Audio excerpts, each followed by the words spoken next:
мен эки нерсени айтайын дедим. Биринчиси бул салык кызматынын сылык маалыматы. Мына 2 күн мурун Айеркен Саймайтинин убагында Кыргызстандан 6 миллиард 412 миллион сомду урдап кеткенин кече ачыкка чыкты.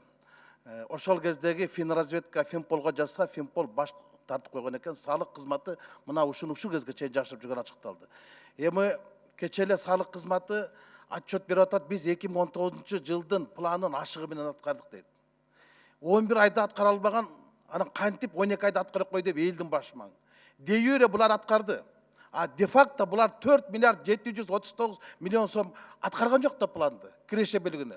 Акчаны тапкан жок да. Эгер биз Теңизбек Абжапаровду 1,5 миллиард сом аз тапкандыгы үчүн 7 айдан кийин кызматтан кетирдик. Андан кийинки келген төрагасы буну 3 миллиардка көбөйтүп салды. Анда Абжапаровду эмнеге кетирдик? Артык кылам деген киши тыртык кылбады. Анан дагы мондагы отчет берип атат. Мен алдым. Мынакей.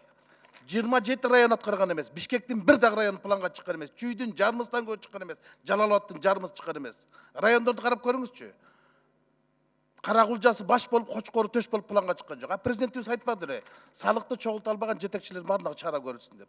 Вот ушулардын чара көрүшүн талап кылам, анан салык кызматы аркылуу мага толук маалымат алып бериңиз. Мен булардын жакында отурган коллегасына катышам. Бул менин биринчи тапшырмам. Экинчиси, чычкан жылы башталбай эле чыйкан жылы башталып кетти, мен түшүнбөй калдым. Жыл башталбай жатып, мемлекет жылан чагып жиберди. Бир вице-премьер элеттеги элдердин жашоосун эшектин азайганына теңеди. Дагы бир вице-премьер чек арадан чыдабай чыгып кеткен адамдарды чыккынчы деди. Кече дагы бир өкмөттүн өкүлү галстугуңар жок деп мугалимдерди зекип атат. Баткендеги адамдардын жашоосу галстук менен оңоло турган болсо, анда биз галстук сатып берейик бюджеттен карап. Бул эмне деген дөпүрөстүк? Элдин кыжырына өздөрү тийип атат да өкмөт деген. Башка эрмеги жокпу? Урматтуу Сооронбай Шарипович, Орусиянын өкмөтү отставкага кетти. Зеленский өз өкмөтүн көчүп кетти. Шавкат дагы өз өкмөтүн кетирди. А биздин өкмөт кутуруп кетти. Чыккынчы деп атат. Ошол Жеңиш Разаковду тынчы деген үчүн бир кишиге генералга кылмыш иши козголду. Ошол чындыкты жазган чындык деген сайттын башчысын кабакка алды. А бул элди чыккынчы деп атат. Не, ошол жердеги элдерге чыккынчы деген соттун чечими барбы? Элге эмне тийишет? Элден айлап кетпейби? Урматтуу Сооронбай Шарипович, эртең коопсуздук кеңешинде мынагы өкмөттү тартипке салып коюңуз.